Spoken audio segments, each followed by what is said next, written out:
In New York City, a very rare sighting. Video capturing a pod of dolphins spotted swimming through the East River, leaping through the air as onlookers cheered on. It's very rare to see them in the area, and experts aren't really sure what drew them here.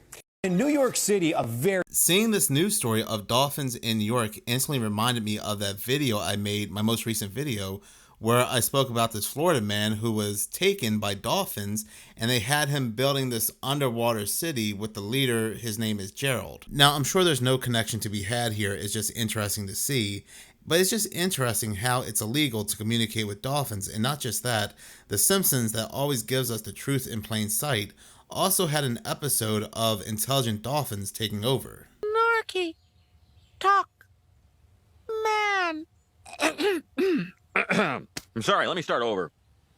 Eons ago, dolphins lived on the land. So before we go ahead and get into all this Bigfoot stuff, I actually found this news article to be kind of funny. Matter of fact, somebody tagged it to me on X. So in my last video, I had spoken about a very bizarre quote-unquote meteor event that happened in Canada, but was also witnessed in the United States, mainly in Washington. There was a very bright flash that filled up the skies, loud booms were heard, the grounds were shaking, people thought it was an earthquake, and they started calling 911. NASA came out and said, we know exactly what it is. It's a meteor traveling at 33 kilometers per second. And I was like, whoa, the number 33, huh? The number 33 has been appearing a lot lately in very suspicious news stories. But I guess it doesn't mean anything. And then somebody said, hey, check this out, because I just saw your video about this 33 kilometers per second meteor.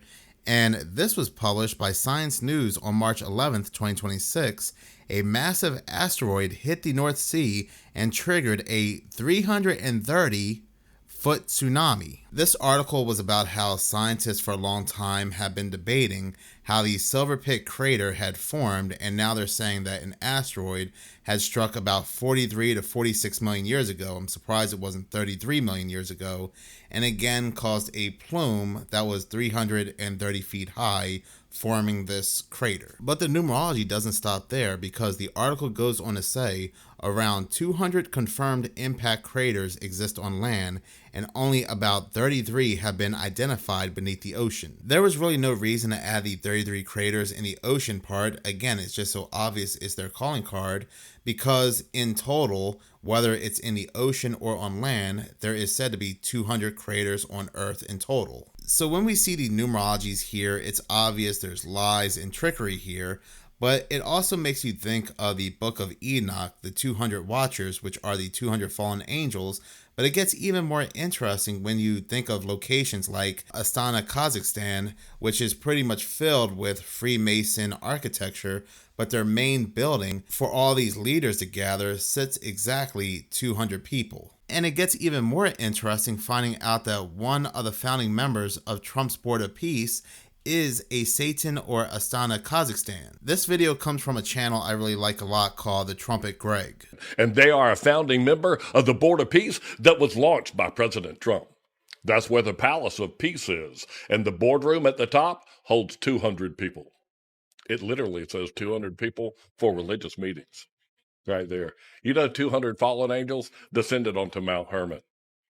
This is definitely in the land of Magog right over here. And if you zoom in, you can see the Palace of Peace and Reconciliation. Zoom right in and then click on that dot right there in the corner. Trust me, I've clicked on all of them. And that one oddly takes you inside at the top of it to the Palace of Peace and Reconciliation boardroom.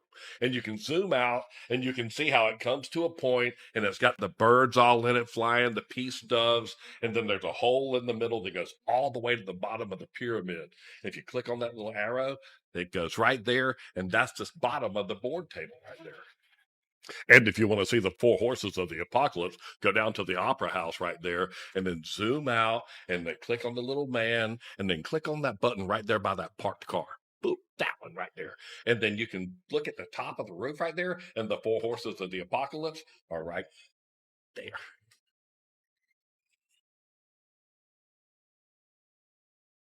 You can see two of the founding members of the Board of Peace, the archer and the horseman, right up there in the top corner, and the play on words between Astana and Satana.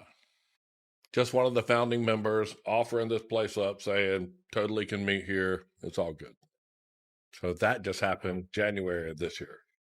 Peace and religion meetings right up there in the top of the pyramid. So Astana seems like it's a major player on the world stage, and yet you really hardly hear anything of this country outside of people on social media talking about it. That has this massive pyramid for peace and safetyism where 200 world leaders gather, 200 watchers, 200 craters. But again, the architecture is very, very telling. This video comes from JT Follows JC. Okay, I'll show you. It's really not like this anymore. Let's look. Check it out. That's Astana, Kazakhstan. In 1999, it actually looked a lot like Borat. But in 2012, they made quite a bit of progress. Look, they added a couple Freemasonry pillars, a pyramid on a building, maybe a World Cup trophy. We should probably take a closer look. Whoa, check it out. That's pretty impressive. Kind of looks like Vegas at night. Maybe that is a World Cup trophy. Or maybe it's a big monument to the sun. Or maybe the World Cup trophy is a monument to the sun too. We should probably look in the daytime. Whoa, check it out. Check out the owls. Is that Moloch? Yeah, I mean, I'm sure it's probably Moloch. Yeah, you got the big Freemasonry towers right there, pillars. Probably one's to the sun, one's to the moon. Got big, almost looks like a White House in the middle of it. Fountains, It's very, very pretty. Very pretty. Let's look some more. Whoa. Yeah, that's a big bird. I think that's a phoenix. And we know that phoenix rise from ashes. I wonder what's going to be in ashes when that phoenix rises. I got a few ideas. It's flying toward what looks to be a pyramid. Yeah, that's definitely a pyramid. Let's take a closer look. So yeah, a lot of peace and safety around Astana, and I really don't think they're giving us the whole truth about what's going on. Of course they're not, especially with these quote-unquote meteors, comets, and asteroids, especially given the numerology. But moving on, what in the world is going on over in Ohio? Not just one, not just two, but as of right now, there has been 8, and what they're saying, high credible reports of Bigfoot sightings across Ohio in just the past couple days. And apparently these are the multiple locations across Ohio where these sightings have been seen. Reading this article from Fox 8, the first sightings happened between March 6th and March 10th. On March 6th, a witness described a brown, approximately 9-foot tall figure seen outdoors. On March 7th, a reported brown 8-foot tall figure along with alleged footprints and deep grunts. There were 3 sightings on March 9th, with the first a reported black 8-foot tall figure, then a separate account of a black 10-foot tall figure said to be accompanied by a heavy musky odor, and then finally, a witness reported seeing a brown, roughly 6-foot tall figure from about 100 feet through a window. And then on March 10th, an account describing an 8 to 10 foot tall, large black shadow said to not resemble a bear. Supposedly, a mother and daughter also saw something on March 9th as well at around 8 p.m. They were driving on Route 303 when they came face to face with whatever this was. They came within just 3 feet of the 6.5 foot tall brown figure and claimed that the passenger could have hit it as they drove past. They described a blurred face and a stealth gait. The 8th reported sighting came into the Bigfoot Society, which is a popular podcast, at around 10:30 a.m. at a private residence near Lake Milton, Ohio. The resident said she observed a 7-foot tall, reddish-brown creature for 30 seconds from her window. The article goes on to say the witness said the creature leaned forward as it ran, which isn't uncommon in reported Sasquatch sightings, as noted by the Bigfoot Society. It also moved with incredible speed as it vanished near a local pond. So yeah, in a span of days, there have been multiple different reports in different locations of Ohio where people are saying they believe they saw something that looks like Bigfoot. But here's the big problem. The big problem lies in the fact that there have been absolutely no videos or photos that have come out in regards to these sightings, which is definitely a problem given the fact that everybody today has a cell phone attached to their hip. Now, it could be the fact that once this thing is spotted, it takes off very quickly or it vanishes altogether.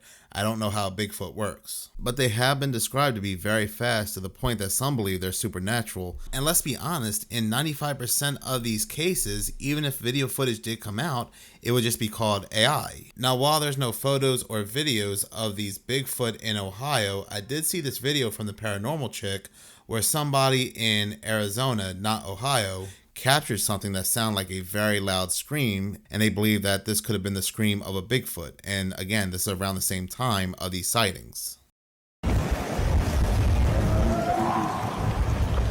What the heck was that? Was that Bigfoot? Did you hear the guy? Yeah.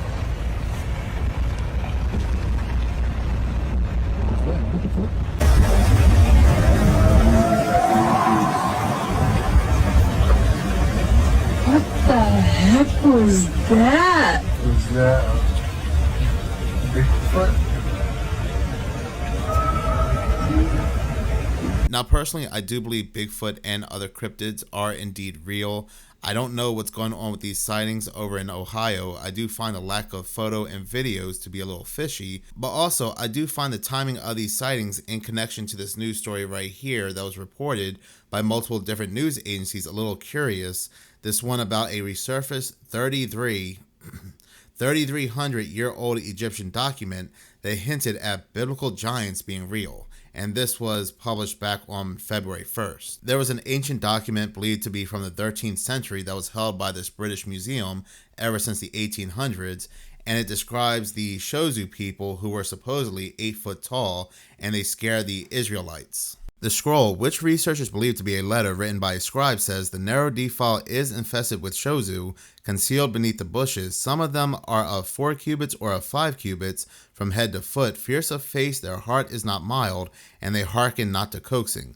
4 cubits or 5 cubits tall translate to a figure close to 8 feet tall. The articles even talk about the Nephilim, so we have multiple news agencies confirming giants or the Nephilim. Then a month later, we get these multiple reported sightings in Ohio. It's kind of interesting timing, because one of the theories that surrounds Bigfoot is that it or they are a Nephilim. We also don't know what they're releasing from these deep underground military bases either. There was a news segment where Native Americans in Dulce, they witnessed things coming from the deep underground military base in Dulce. Some people in town say the base is run by aliens working with our federal government to conduct mind control and genetic experiments. Do you believe that? Yeah. Well, a whole bunch of people seen it, you know. Like the ground open up, steam coming out of it. They also claim they've seen some creatures cooked up in those experiments, like Bigfoot and something half human. Down this way, the waist down, it's a goat. It has a tail. But up here, it's a man. People tell me Dulce wasn't always a center for supernatural activity, but then sometime in the 70s, things changed. So again, I do think they exist. There are multiple explanations for them, and all of them do indeed sound credible. But as somebody that's also a big fan of cryptids, I made a video when I first started this channel about things called static people. They're kind of like a light shadow people. They're very odd, but I'm going to go ahead and play that video towards the end of this video. But moving on, let's go ahead and see what other people are talking about. Scientists have literally put a fly into the matrix. Scientists have uploaded the brain of a fruit fly into a computer, and now it lives freely in its own simulation. Look at this little guy. He's just there washing his hands, living his best life. It has no idea at all that it's in a digital world. Look at this, look at this. He's about to eat digital food. Oh, look, it's so tasty, right? Bro, this is wild. The way they demoed this was using 139,000 neurons and 50 million synapses from a real fruit fly brain. Built the neural model, plugged the sensory inputs, gave it a physics simulated body and environment, and just like that, the brain performs its natural behaviors of a fruit fly. But it's in a digital world and has no idea that it's in a digital world, because how would it know? It's literally the Matrix. So the crazy thing to think about, if you really want to think about it, is what if that's us right now? Or what if it's something that could happen to us? So if you had seen my last video on brain organoids, they took these brain cells and basically put them in a game of Doom, and they think Doom, basically hell, is its reality. Now they have taken a fly's brain and put it in a simulated reality.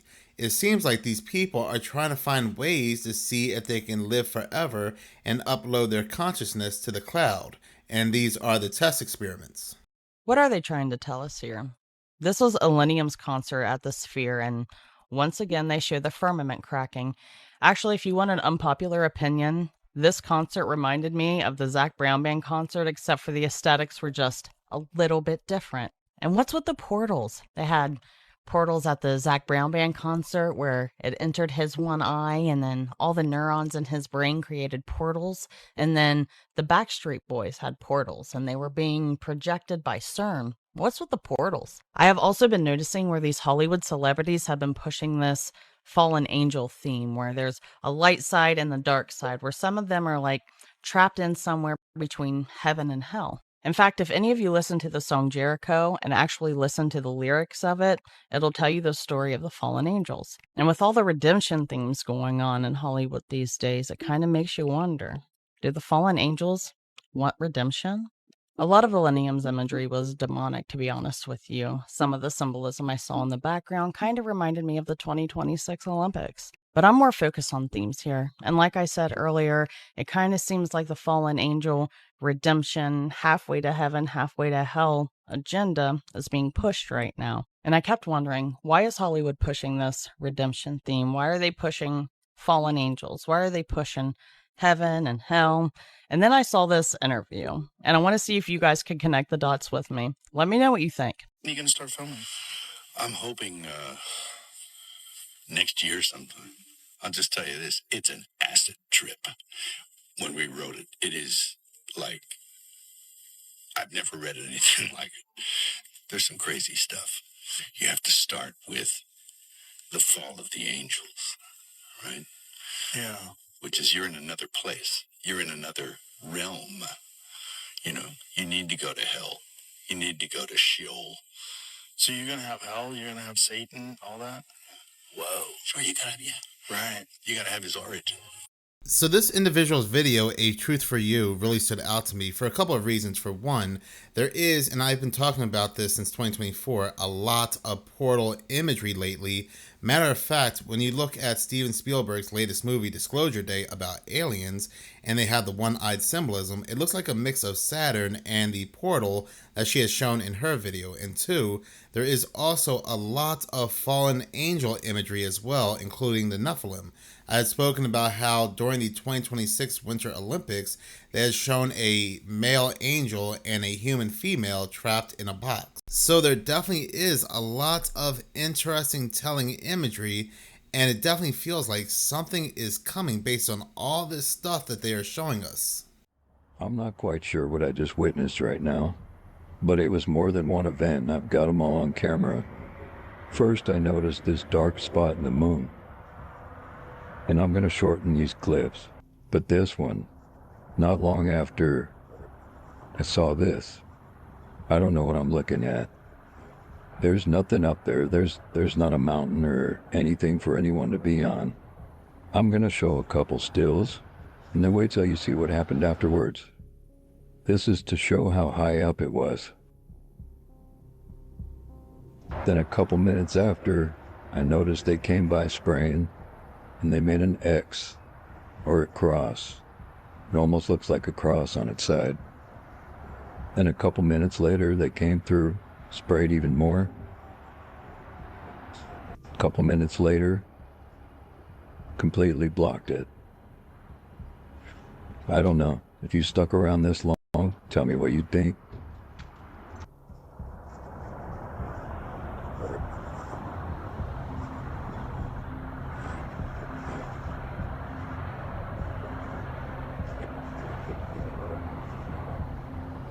So I saw this video off of Matrika's channel, and this is just further proof that something is going on either on the moon or around the moon, and it's even more evident when they're trying to, as we can see on camera, cover it up. Well, this lady caught somebody in her house on a security camera. And the creepiest part about this is 1 second later, this person was gone. So the woman's security camera detected movement, took a snapshot. And in that photo, you can clearly see a man with jeans, a t-shirt, standing in a corner of a room. Now, this photo was taken exactly 1 second after that. There's nothing in the photo but a very clear mist. And the man is gone. Now, this really freaked the OP out because that is obviously a person. She thought there was an intruder in her home. She was in her bedroom. She called the police. They went through her house. Nobody was there. There were no signs of forced entry, no signs of anybody breaking into her home. Everything was still locked up. And that's when she realized that this is something paranormal. And when you look closely at this photo, you can clearly see that this thing looks abnormal the closer you look at it. Look at its arms. They go from regular arms to very thin, looking like sticks almost. Even its head and the top part of its shirt is translucent. And she believes that it's the previous resident that lived in this home before her who had passed away. Now others fully believe that this is an actual person that she caught on her security cameras entering her home.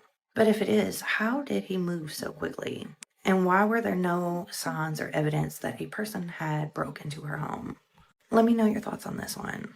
And as always, don't forget to like and follow for more. Good night. Oh, this lady caught somebody in her house. So that's going to be a big nope for me. It's very obvious that's some kind of individual, a being, some kind of entity. Even if it was some kind of optical illusion or your eyes playing tricks on you, I would be gone from that home the moment I've seen that. That video comes from Whoa, That's Strange. And next, I'm going to go ahead and play my older video about static people. The reason why I am so into the paranormal, strange, and mysterious happens to be because that's how I grew up. I grew up in a family where they shared stories of how they've been haunted, ghost encounters, and so forth. And a lot of these stories have stuck with me even to this day. One story that I was told when I was young, this was confirmed by all three of my family members, 2 sisters and a brother. They were around the ages of 6, 7, and 8 when this happened. Well, one night they were all sleeping in their rooms, the 2 sisters, and heard their brother scream as loud as he could. All of a sudden, they see him run out of his room, run down the hallway. He proceeded to go into their room, jump right into their bed, and then he hid right under their blanket, yelling, "He's gonna get me, he's gonna get me." Recounting the story, all 3 then said they heard the bedroom door shut, they look up, and they begin to scream.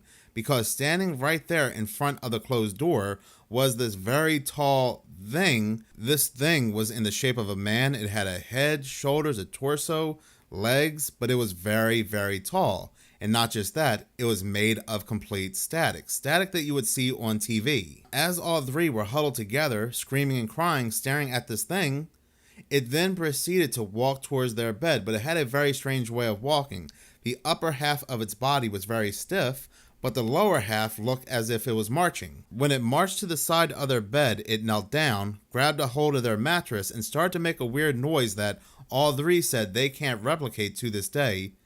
Then it started to violently shake their mattress. Again, all 3 said it looked like it was made of complete static. It stood straight up, stiff as a board, turned around, and marched right out their room. When it left, it went right through the door. All 3 suddenly fled into their parents' bedroom. They didn't hear anything. They were fast asleep. I don't know how they did not hear anything, but they said it felt like when they encountered this thing, it felt like they were stuck in time. But the reason why this story has stuck with me to this day happens to be the way all 3 tell the story. You can tell just by their facial expressions, the fear in their voices. I have absolutely no doubt that they saw this static entity. So flash forward to today, there's a website that I like to go on now and then and read articles that has to do with, the strange, mysterious, paranormal. That website is called mysteriousuniverse.org. As I'm browsing the different articles, I happen to come across this one article back on January 18th, 2020, which is titled The Bizarre Phenomenon of Static Entities. And I said to myself, I remember hearing something like this years ago. This article starts with, "The world of the paranormal sometimes takes a steep turn off the edge of the weird, offering up new phenomena that do not have any real category. One of these must surely be a collection of accounts linked to a phenomenon I have only recently become aware of. It all revolves around tenuous flickering beings that seem to be made purely of white noise or static, and which seem to pop into this reality to scare and confuse. Here we will look at a selection of reports of a truly new and difficult to categorize area of reports called the static things or static humanoids." Now, I wouldn't say they couldn't be categorized because they could fall under the category of cryptids like shadow people, or if they are there to scare and confuse and cause harm, then I could possibly say even demons. But what's even more interesting, this article continues to say, in many cases, these otherworldly beings seem to be particularly witnessed by children, and according to the very little research that he's found on these strange entities, they seem to almost be drawn to the young. Like I said in the beginning of the video, when my family members saw this static entity, they were around the ages of 6, 7, and 8. and this would be the very last time they would have such an encounter. Now, I also remember seeing a photo online, and it took me forever to find this photo, but this might actually show a static entity right next to a child, and this photo was taken all the way back in the 1980s. This article continues to say they are most often seen by young children, usually from the ages of 3 to 8, or are seen in the proximity of children. One story that this individual found is that of a mother who saw one of these beings watching her infant son in his crib. Another tells of a young boy who went missing in the woods for several days after he followed the quote-unquote fuzzy man. He was eventually found alive and in perfect condition despite having been in the woods for several days. This came as a surprise to everyone who found him. The precise nature of their relationship with children is still unclear, but it continues to appear in these cases. Maybe not all of them are evil. Maybe not all of them have bad intentions, like humans. Some humans have good intentions, some have bad intentions. We don't know. This article mentions a Reddit poster called Namora 2018 who says this happened to her when she was 8. Quoting Namora 2018, who said she was sleeping on a lounge, all of a sudden I had a really powerful urge to look at the end of the hallway. We had recently brought a coat stand from a boot sale, and this was in the middle of the hallway now. As I stood there, I saw a human outline, but entirely filled with TV-like static.